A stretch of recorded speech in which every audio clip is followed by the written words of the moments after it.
آج دنیا میں سب سے زیادہ سرچ کی جانے والی چیزوں میں ایک چیز یہ ہے، what is the purpose of my life, میری زندگی کا مقصد کیا ہے؟ امیر ہو یا غریب، اسٹوڈنٹ ہو یا پروفیشنل، سب اسی گنجل میں نظر آتے ہیں اور آپ سرچ کرتے ہیں، یہ آپ کو صحیح جواب ملتا نہیں، آپ سیٹسفائی نہیں ہوتے، تبھی آپ در در کھٹکھٹاتے رہتے ہیں۔ تو ہم آپ کو بتائیں گے the ultimate icon of guidance سے کہ نبی پاک صلی اللہ علیہ وسلم کی سیرت سے ہمیں کیا سبق ملتا ہے کہ what is the purpose of my life. اور یہ ہے ایپیسوڈ 5 سیرت اینڈ سائنس سیریز کا۔ جب بھی یہ بات ہوتی ہے نا کہ پرپز آف لائف کیا ہے، یاد رکھیے پوچھا جاتا ہے آپ کیا بننا چاہتے ہیں؟ میں ڈاکٹر بننا چاہتا ہوں۔ کیوں بننا چاہتے ہیں؟ تاکہ عہدہ آ جائے، پیسے آ جائیں۔ کیوں پیسہ آ جائے؟ اب آگے بات گٹ مٹ ہو جاتی ہے، یہ سمجھ میں نہیں آتی۔ یہ ایک ورڈ یاد رکھیے گا، who do I want to serve, میں نے کس کو سرو کرنا ہے، وہ کون سا انسان ہے جس کی میں نے خدمت کرنی ہے، جس کی میں نے مدد کرنی ہے، یہ آپ کا پرپز آف لائف بنے گا۔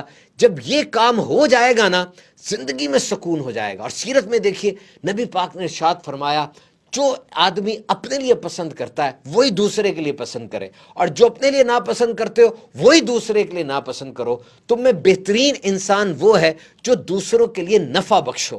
اب جب آپ اس چیز کو اپنی زندگی کا مقصد بنا لیں گے نا کہ میں نے جب تک زندہ رہنا ہے دوسروں کی مدد کرنی ہے، دوسروں کی تکلیفوں کو شیئر کرنا ہے، ان کی سفرنگز کو کم کرنا ہے، تو کچھ باتیں ہوں گی۔ نمبر ون یاد رکھیے، نبی پاک صلی اللہ علیہ وسلم کو اپنی امت سے بڑی محبت ہے، اور نبی پاک کا فیض حاصل کرنے کے لیے، ان کی برکت حاصل کرنے کے لیے بڑا شارٹ کٹ ہے کہ ان کے امتیوں کی خدمت کی جائے۔ جب آپ خدمت کریں گے انشاءاللہ انوار و تجلیات کی چھما چھم بارش برسنا شروع ہو جائے گی۔ اور نمبر 2، مشہور کہاوت ہے نا، 1 گھنٹے کے لیے خوشی چاہتے ہو سو جاؤ، 1 دن کی خوشی چاہتے ہو مچھلیاں پکڑو، 1 سال کی خوشی چاہتے ہو کوئی فارچون مل جائے، اور اگر ساری زندگی کی خوشی چاہتے ہو تو کسی کی مدد کرو۔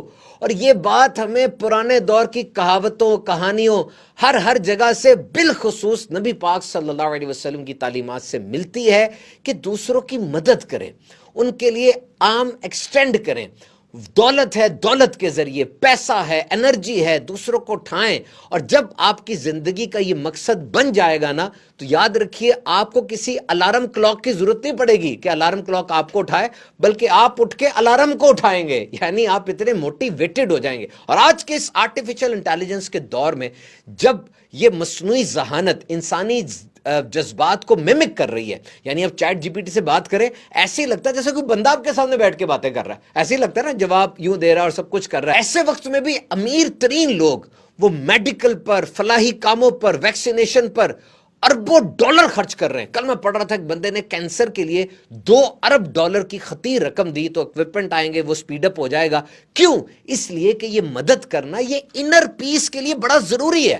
آپ کو انر پیس ہی نہیں ہوگا جب تک آپ کسی کی مدد نہیں کریں گے۔ بہرحال یہ بات یاد رکھیے گا کہ جو کسوٹی ہے نجات کی وہ ایمان ہے۔ اگر ایمان نہیں ہے تو ان سب چیزوں کا فائدہ نہیں ہوگا، دنیا میں ہو سکتا ہے آخرت میں نہیں ہوگا۔ نبی پاک صلی اللہ علیہ وسلم نے کس انداز سے سپورٹ کیا؟ آپ نے مال کے ذریعے لوگوں کی مدد کی، سخاوت، اور آپ نے الفاظ کے ذریعے مدد کی، آپ نے خود جا کر لوگوں کی مدد کی، لوگوں میں خوف اور ڈر کو دور کیا، ان میں آپس میں صلح کروائی۔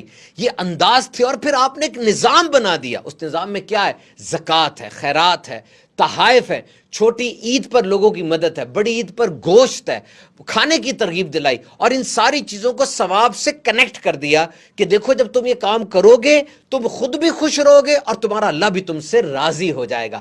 تجارت کے ذریعے لوگوں کی مدد کریں، جی ہاں، آپ منافع رکھیں اور تجارت کریں۔ کتنی مدد ہوتی ہے لوگوں کی، کتنے لوگوں کو روزگار ملتا ہے، اور سب سے بڑھ کر اگر آپ جائز منافع لیتے ہیں تو ٹھیک ہے، لوگوں کو تو ان کے مسائل کا حل مل رہا ہے، لوگوں کو ان کی چیز مل رہی ہے۔ فرمایا سچا تاجر، دیانتدار تاجر قیامت کے روز صدیقین کے ساتھ، شہداء کے ساتھ اور انبیاء کرام کے ساتھ ہوگا۔ اور دیکھیے مقصد زندگی تو اللہ کو راضی رکھنا ہے، اور یہ جو عمارت ہے اس کے پلرز تو وہی 5 ہیں، نماز، روزہ، حج، زکوٰۃ، توحید، یہی پلرز ہیں اس کے، لیکن لوگوں کے ساتھ بھی جو تعلق رکھنا ہے وہ اللہ کے حکم کے مطابق رکھنا ہے۔ اور پھر جو پرائمری پرپز آف لائف ہوتے ہیں، جیسے ڈاکٹر انجینئر آپ نے بننا ہے، اس میں بھی اپنے آپ کو وکٹری سٹینڈ پہ کھڑا ہوا آج دیکھو۔ اگر مفتی صاحب بننا چاہتے ہو، دور طالب العلمی میں سوچو میں مسند پر بیٹھا ہوں، لوگوں کے مسائل حل کر رہا ہوں۔ ڈاکٹر بننا چاہتے ہو، اسٹوڈنٹ ہو، سوچو اسٹیتھ پہن کر میں وارڈ میں گھوم رہا ہوں۔ انجینئر بننا چاہتے ہو، سائٹ پہ کھڑے ہوئے دیکھو آئی ٹی ایکسپرٹ بننا چاہتے ہو, آج ویژوالائز کرو کہ کوئی دین اسلام کی ترویج و اشاعت کی ایپ بنا کر میں اس کو شپ کر رہا ہوں. یہ ویژوالائز کرنا یہ فار سائٹڈ اپروچ ہے. بڑی بات کرو. نبی پاک صلی اللہ علیہ وسلم کی سیرت میں ہمیں یہ ملتا ہے. آپ نے گرتے ہوئے کو اٹھایا, موٹیویٹ کیا, ہمیشہ فار سائٹڈ کی اچھے روشن مستقبل کی امید دلائی. ام حران کے گھر آپ آرام فرما رہے تھے, ریسٹ کر رہے تھے, اچانک آنکھ کھلی, مسکرانے لگے. پوچھا گیا یا رسول اللہ کس بات پہ آپ مسکرائے؟ کہا میری آنکھوں نے دیکھا ہے کہ ابھی اسلامی لشکر سمندر میں اترا ہے اور وہ بڑے ہیں. قبرص کی سرزمین پہ جا کے مسلمان کمانڈر نے فتح حاصل کر لی ہے اور مسلمان کمانڈر مسکرا رہا ہے, میں اس کو دیکھ کر مسکرا رہا ہوں. ام حران عرض کرتی ہیں یا رسول اللہ میرا نام بھی اس لشکر میں شامل فرما دے. حضور نے فرمایا تیرا نام بھی شامل کر دیا. سراقہ 100 اونٹوں کے لالچ میں پیچھے آیا تھا, جب ہجرت ہو رہی تھی اس کے گھوڑوں کے پاؤں جو زمین نے پکڑ لیے, نبی پاک نے دعا فرمائی, چھوٹ گئے, پھر پکڑ لیے, پھر دعا فرمائی, کہنے لگا مجھے معاف کر دے. نبی پاک نے فرمایا سراقہ تو یہ 100 اونٹوں کے پیچھے ہے, میں تو دیکھ رہا ہوں کہ میری حکومت ہر جگہ پھیل گئی ہے اور کیسر و کسرا بھی فتح ہو گئے ہیں اور ان کے کنگن آئے ہیں, وہ کنگن تجھے پہنائے جا رہے ہیں. سوچئے اس وقت مسلمانوں کے نام ایک گاؤں بھی نہیں لگا تھا, ابھی تو ہجرت ہو رہی تھی, لیکن میرے نبی پاک نے کیسی بڑی بات ارشاد فرمائی, کیسا بڑا ایک ویژن دیا. ایک صحابی بیمار ہو گئے, نبی پاک تشریف لائے تو ان کی حالت ایسی تھی, کہنے لگا مجھے بتائیں وصیت کے بارے میں احکامات کیا ہیں. نبی پاک نے پہلے تربیت فرمائی, پھر کہا کیا ہوا ہے, کھڑا ہو, یہ بیماری ذرا کچھ نہیں بگاڑے گی, بھی تو نے بڑے کام کرنے ہیں. تو جناب فل موٹیویٹڈ رہیے, یہی ہمیں سیرت سکھاتی ہے. سیرت اینڈ سائنس سیریز کو روز ہمارے یوٹیوب چینل پہ دیکھتے رہیے.